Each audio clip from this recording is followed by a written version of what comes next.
في التاريخ كان في راجل عبقري غني ناجح جدا. نجاحه كان كامل لدرجة إن الملك نفسه حس بالغيرة ناحيته.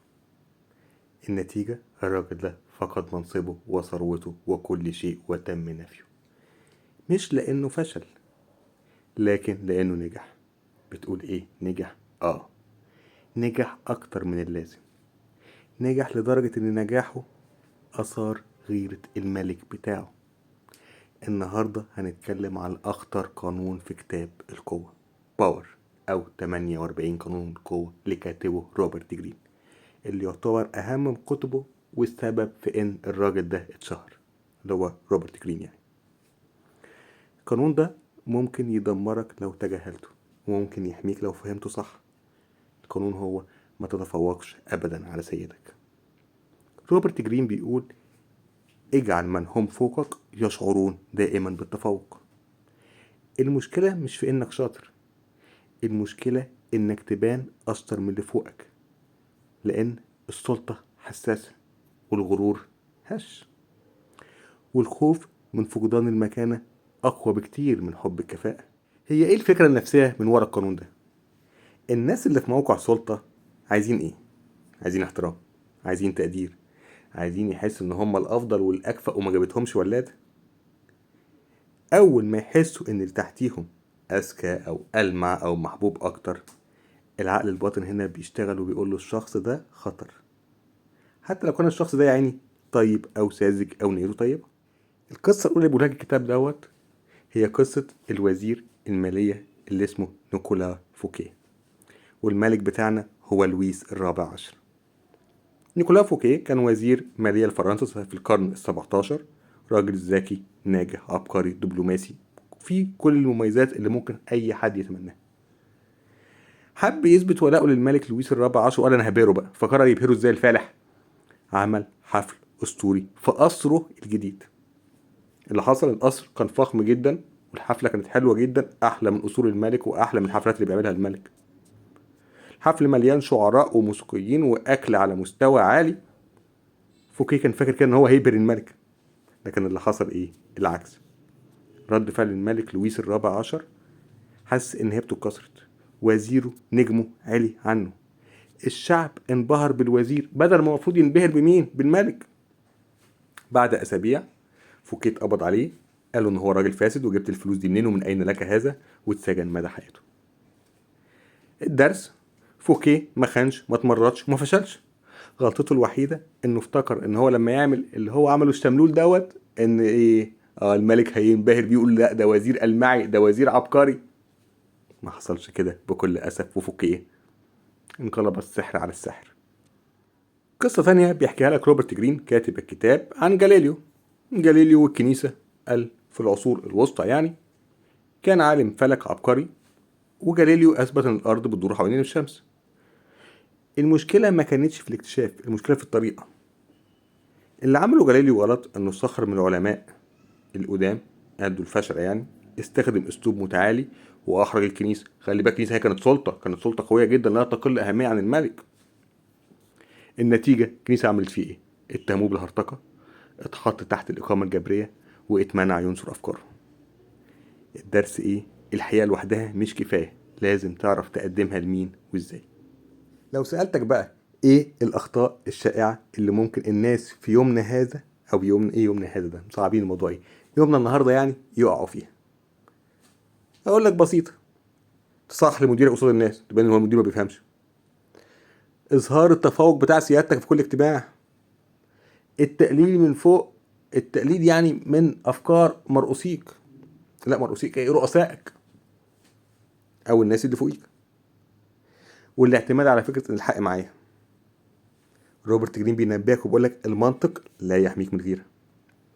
طب انا يا عم روبرت عايز اطبق القانون بذكاء، انا بقيت راجل فهمان دلوقتي، اطبق القانون ده ازاي من غير نفاق؟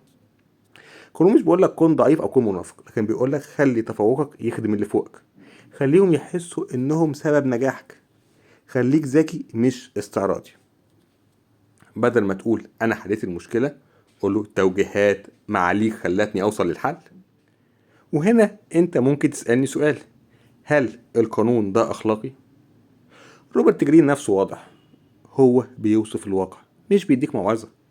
انت ممكن تطبقه بقى ما تطبقوش، تستخدمه كدرع حماية عشان ما تتحرقش وانت نيتك سليمة، ده موضوعك. مش شرط تبقى منافق، لكن خليك ذكي كفاية ان انت ما تحطش نفسك في مكان غيرة او مكان يأذيك او طريقة تسوق بيها لشخصيتك ولنفسك وشغلك تضرك بيها في الاخر. القانون الاول مش بيقتل الطموح، هو بيعلمك توقيته. مش كل معركة تتكسب بالقوة، بعضها بيتكسب بالذكاء. وفي عالم السلطة احيانا النجاة تكون اهم من الانتصار. طيب القانون دوت له عكس، روبرت جرين بيقولك ممكن تعكسه. تخيل حضرتك في شركة مثلا، والمدير بتاعك عمل خطأ جسيم نتج عنه ان هو مديرينه حسوا ان هو يجب التخلص منه. ساعتها بقى انت باين ذكائك وباين ان انت كنت اذكى من مديرك، حتى لو ده هيضر مديرك اللي الماشي والراح ليه عشان تاخد مكانه. وهنا انت ممكن تسألني، طب دي اخلاق فرسان؟ جاوب انت بقى، هي اخلاق فرسان ولا اخلاق غربان؟ انا كل اللي عملته نقلت لك الافكار بتاعت روبرت جرين. ده القانون الاول من 48 قانون. لو حابب اجيب لك باقي القوانين عينيا وخدامك ونعمله. لو حبيت الموضوع قولي. الكتاب دوت له قصة لطيفة. انت عارف انا قريت الكتاب ده كام مرة؟ انا مش عارف انا قريته كام مرة. يمكن 10 مرات، يمكن 20 مرة، انا مش متأكد. وقريته على فكرة بلغته الانجليزية، في نسخة مترجمة عربي قريتها مرة، بس الانجليزي قريته عدة مرات. ليه؟ لان الكتاب ده مش اتكتبش عشان يتقري مرة، ده اتكتب عشان انت كل ما بتقرا قانون بيبدأ يتسرب لنفسيتك، بيبدأ يعيد تشكيل عقلك، فانت محتاج تقرا فيه كتير. انا اذكر قصة لطيفة قوي. والدتي خدتها احدى المولات، كنا بنتفسح عادي يعني، ودخلنا كان المول ده فيه مكتبة، فدخلت المكتبة قلت لها بص على الكتب وبتاع، دخلت معايا ووريتها الكتاب، قلت لها الكتاب ده حلو قوي ونفسي اشتريه بس مستغريه. كان الكتاب ده ايامها كنا 2015 كان ثمنه 200 جنيه. 2015 ده كان الدولار ممكن ب 6 جنيه 7 جنيه حاجه كده يعني، فكان 200 جنيه ايامها كان رقم عالي. يعني يساوي في ايامنا مثلا الحاليه، ما اعرفش انت ممكن تضرب في ايه، في 9 مثلا، قول ممكن يساوي في ايامنا الحاليه 1000 ونص ولا حاجه، فكان رقم عالي. فهم قالت لي وماله يا حبيبي اجيبهولك، ما دام نفسك تقراه اجيبهولك.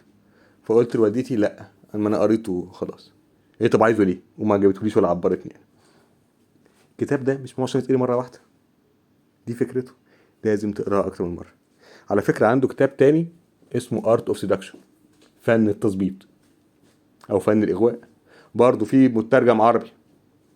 برضه انا قريته الحقيقه، غير نظرتي خالص لفكره آه ازاي تتعامل مع الجنس الاخر وازاي يتعامل الجنس الاخر معاك. يمكن انا ما عرفتش اطبق قوانينه اللي قريتها فيه، لانها بعض القوانين كانت بتعتمد ان يبقى الشخص نفسه غير سوي، فما عرفتش اعملها لان انا شخصيتي سويه، انا اشكر الله يعني. لكن علمني حاجه مهمه جدا كتاب فن الاغواء، ان ما يتمش التلاعب بيا. يعني ما ينفعش حد ياخد قوانين يطبقها عليا، بقيت خلاص متحصن متطعم. يلا طولت عليك في هذا الفيديو الجميل، ان شاء الله نشوف بقى الفيديو الجاي هنقول القانون التاني والتالت ولا ايه.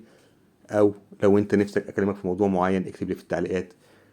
ومن هنا لحد ما نتقابل الحلقه الجايه، اشوف وشك على خير وسلام. ما تنساش سبسكرايب عشان تحسسني انت فاهم بقى.